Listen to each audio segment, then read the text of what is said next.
Me revoilà pour les interrogatoires ouf du off 2024 de Oh pardon tu lisais. Je suis là incognito dans la loge de Freddie Mercury. Si, je vous jure, ne me demandez surtout pas comment je suis arrivée là. Je ne vous le dirai pas. Et ne me dites pas que Freddie est mort. De toute façon, je n'y crois pas. Oh, sa couronne, incroyable. Bon, on va bien le trouver. Oh là là! Mais comment t'es rentré ici? Comment t'as fait ton coup? Ah, c'est mon petit secret. Oh les amis, we are the champions. Yeah. Waouh, Freddy. Bon, je suis désolée de me la jouer en mode paparazzi, mais je voulais absolument te poser des questions sur ton spectacle musical Je vis avec Freddie Mercury. Tu veux bien nous en dire quelques phrases, s'il te plaît? Allez, assieds-toi, fais comme chez toi dans ta loge. Je te remercie. Alors, tu veux quelques mots? Donc, c'est l'histoire d'un jeune homme en fait qui se prend pour le sosie officiel de Freddie Mercury et il narre sa propre histoire et c'est ponctué par les musiques de Queen. Voilà, tout simplement. Oh, incroyable. Donc, dis-moi, comment je dois t'appeler? Freddy, Jean-François ou Thierry? C'est un peu schizo ton affaire. Qui es-tu exactement? Moi, je suis Thierry. Voilà, moi, je suis Thierry et Jean-François, c'est une part de Thierry. Et Jean-François, c'est une part de Freddy. Donc en fait, c'est un gâteau, c'est non pas de la schizophrénie, c'est des parts de soi qu'on laisse un petit peu comme ça dans notre vie. Et on a tous besoin d'un Jean-François, on a tous besoin d'un Freddy, on a tous besoin de tout ça dans notre vie pour avancer. Mais je suis Thierry, hein, je ne suis pas schizophrène. C'est un petit millefeuille. Ouais. Voilà. Alors le texte est de toi. On dit que les auteurs écrivent souvent avec ce qu'ils ont en propre. Donc cette violence parentale que subit Jean-François, c'est un thème qui te tenait peut-être à cœur? Oui, parce qu'effectivement, je me suis aperçu sur le tard que mon père, finalement, m'avait battu. À l'époque, on dit c'est juste des claques. Juste. Oui, c'est ça. Et en fait, on s'aperçoit que y a une pression sur soi, qu'il y a l'épée de Damoclès permanent, qu'il peut y avoir une violence dans les mots aussi. Et cette peur nous empêche d'avancer. Donc c'était important pour moi de dire que de pouvoir parler de ça, pareil, sans faire de morale, sans faire quelque chose de très, je dirais pas profond, parce que ça l'est, mais voilà, de montrer du doigt, juste dire on peut en rire, parce que les gens rient quand je me prends les gifles dans le spectacle, parce qu'il y a la musique, la fameuse toum toum tch.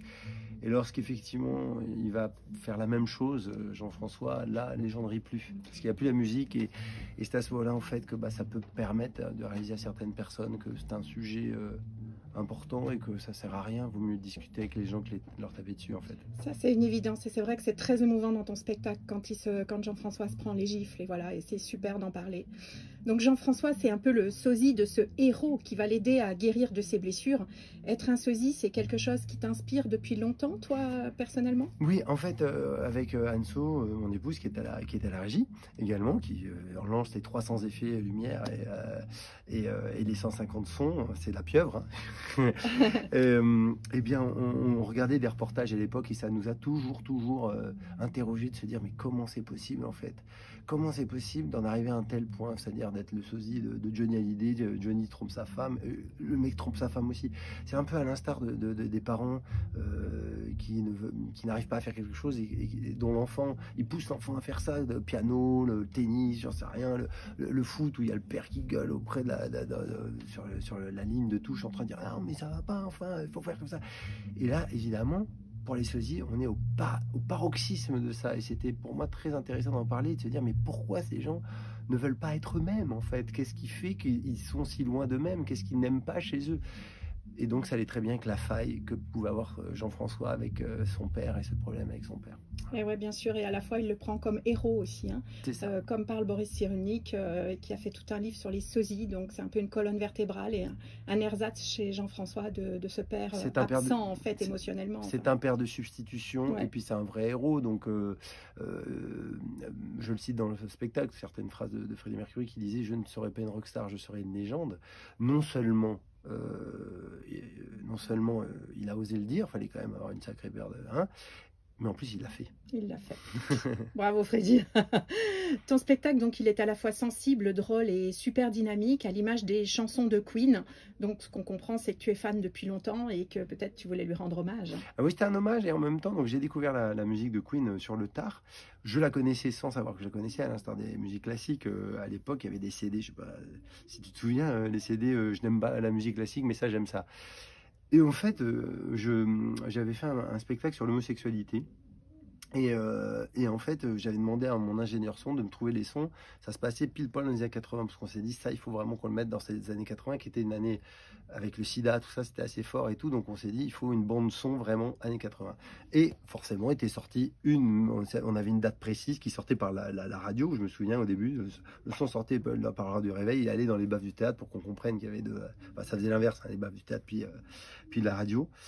Et on avait commencé avec Another One Bites the Dust. Et tout le monde, alors là, les gens adorent cette musique, c'est rythmé. Et puis c'était la mère de mes enfants à l'époque, il me dit, mais enfin, tu connais pas, mais c'est Queen. Bah, je dis, ouais, ouais, je connais, mais bah, dit, mais c'est Queen. Et puis bah, ça, c'est Queen. Ah, oui, We Are the Champions, c'est Queen. Et donc, je me suis passionné pour ce groupe. J'ai acheté Wembley 86 et avec ma fille qui était toute petite à l'époque, on regardait tous les matins, on mettait le concert. Et donc, ça m'est venu assez vite le fait de se dire, mais cette musique est tellement théâtrale, j'aimerais un jour mettre cette musique à l'honneur au théâtre, parce que entendre cette musique encore autre part que dans une chaîne stéréo, vu que c'est pas une musique dansante, on l'entend rarement dans les mariages ou les choses comme ça, ou même des boîtes de nuit, hein, si on va en discothèque, parce que ça reste une musique qui prend, mais on danse pas dessus. Et je me suis dit, là, au théâtre, ça va être génial, c'est très théâtral, et c'est comme ça qu'est venue l'idée, avec les sosies, se dire, bah tiens, tant qu'être un sosie, pourquoi pas Voilà. Freddie Mercury, ça a de la gueule. Et c'est né, génial. Donc une dernière question de toi à moi, et personne ne le saura, ça reste entre nous. Tu as le trac avant d'entrer en scène? Alors c'est particulier. En fait, j'ai toujours la peur de décevoir. Donc c'est pas un vrai trac, c'est pas le trac stéréotypé qu'on voit dans les films ou les trucs. Je suis pas dans tous les sens, je suis pas comme ça. C'est toute la journée en fait. Alors, en plus, quand je joue le soir comme ça à 22 h, en général on joue le C'est soir. plus l'angoisse du résultat. C'est ça, et puis c'est la journée, ton corps tu te sens fatigué, ton corps travaille. En fait, c'est comme le bois qui travaille au soleil. Bah, ton corps travaille au soleil. Ouais, mais j'imagine que quand Freddy entre en toi, là, voilà, enfin quand tu deviens Freddy, tout change, quoi. À un moment, avec ce genre de spectacle, quand on est vraiment en phase avec le public, j'ai plus peur.